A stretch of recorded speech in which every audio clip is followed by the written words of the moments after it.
ओम शांति। आज 27/11/2021 की मुरली। बाबा के महावाक्य हैं, मीठे बच्चे, ज्ञान धन का दान करने के लिए विचार सागर मंथन करो। दान का शौक रखो तो मंथन चलता रहे। प्रश्न है, ज्ञान मार्ग में सदा अपने को तंदुरुस्त रखने का साधन क्या है? उत्तर, सदा अपने को तंदुरुस्त रखने के लिए बाबा द्वारा जो भी ज्ञान घास अर्थात मुरली मिलती उसे खाकर फिर उगाड़ना चाहिए अर्थात मंथन करना चाहिए। जिन बच्चों को मंथन करने की अर्थात हजम करने की आदत है वो बीमार नहीं पड़ सकते। सदा तंदुरुस्त वह है जिनमें विकारों की बीमारी नहीं। आज की मुरली का गीत।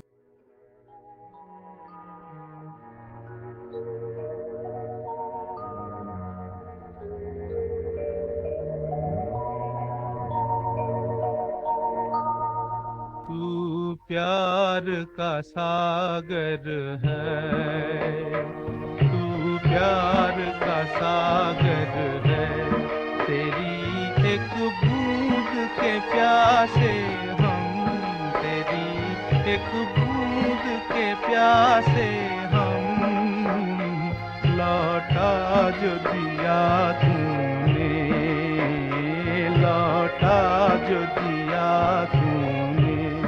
चले जाएंगे जहाँ से हम, चले जाएंगे जहाँ से हम।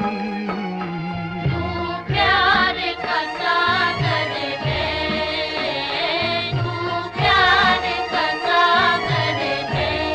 तेरी एक बूंद के प्यासे हम, तेरी एक बूंद के प्यासे हम। तू प्यार का सागर है।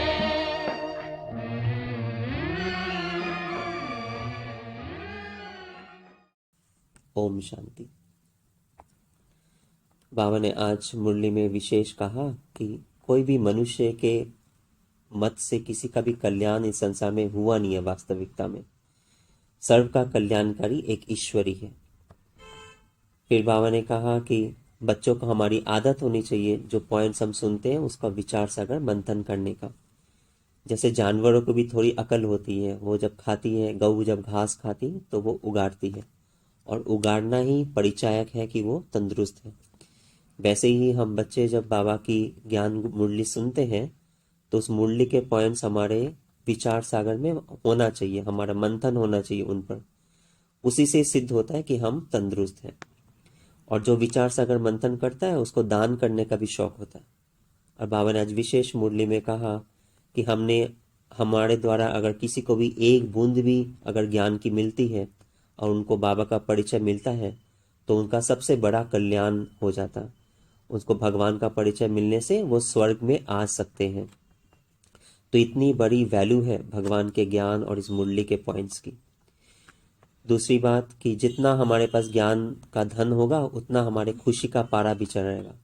जैसे धनवान को खुशी होती है, उसके पास बैलेंस रहता है तो उसको बहुत खुशी होती है। वैसे ही हमारे अंदर में बुद्धि में ज्ञान जितना ज़्यादा रहेगा उतनी हमारे अंदर खुशी भी उतनी चढ़ी रहेगी। कोई कोई बाबा को पूछते, बाबा हम नौकरी छोड़कर सर्विस में लगे? तो बाबा ने इसके लिए बहुत अच्छा उत्तर दिया कि सर्विस की बात तो ठीक है, लेकिन गुण भी चाहिए। ऐसा ना हो कि हम सर्विस के फील्ड में क्रोध करें, उल्टा सुल्टा ख्याल आए तो वो सर्विस के बदले डिसर्विस हो जाए। इसलिए बाबा कहते बच्चों के अंदर विकारों की भी कोई बीमारी ना हो। तो ज्ञान भी हो और विकारों की बीमारी ना हो तो उसको अच्छी तंदुरुस्ती समझा जाए, और वैसी आत्मा ही बहुत अच्छी बाबा की सर्विस कर सकती है। फिर बाबा ने कहा कि हमारा काम है सबका कल्याण करना। जैसे बाबा कल्याणकारी है वैसे हम भी बच्चे सबका कल्याण करने के अर्थ इस संसार में है। हमारे पास थोड़ा टाइम मिला है। हमारा कपड़ा अब सड़ा हुआ है, बाबा कहते अब इसे उतार कर नया कपड़ा पहनना अर्थात सतयुग में जाने की तैयारी करनी है। बच्चों को पावन बनकर वापस जाना है। सन्यासी उदासी बहुत मंत्र जंत्र करते हैं, रिद्धि सिद्धि से छू मंत्र कर देते हैं, साइंस वाले मून में जाने की कोशिश करते हैं, लेकिन इससे वास्तविक फायदा मनुष्य का होता नहीं है। वास्तविक फायदा है बाबा का वर्षा लेना, बाबा को याद कर कर सतयुग में जाने की तैयारी करना, ये है रियल फायदा। फिर बाबा ने और बातें समझाई कि बच्चे थोड़े बात में राजी मत हो जाओ, अच्छी धारणा कर सागर को हक करो। अर्थात जितना हम बाबा को और बाबा के ज्ञान को समझेंगे उतना हमारा सतयुग में ऊंच पद होगा। धारणा के लिए मुख्य सार, बाबा जो अच्छी अच्छी बातें सुनाते हैं उन पर विचार सागर मंथन कर बहुतों का कल्याणकारी बनना है। उल्टी सुल्टी बातें एक कान से सुन दूसरे से निकाल देनी है।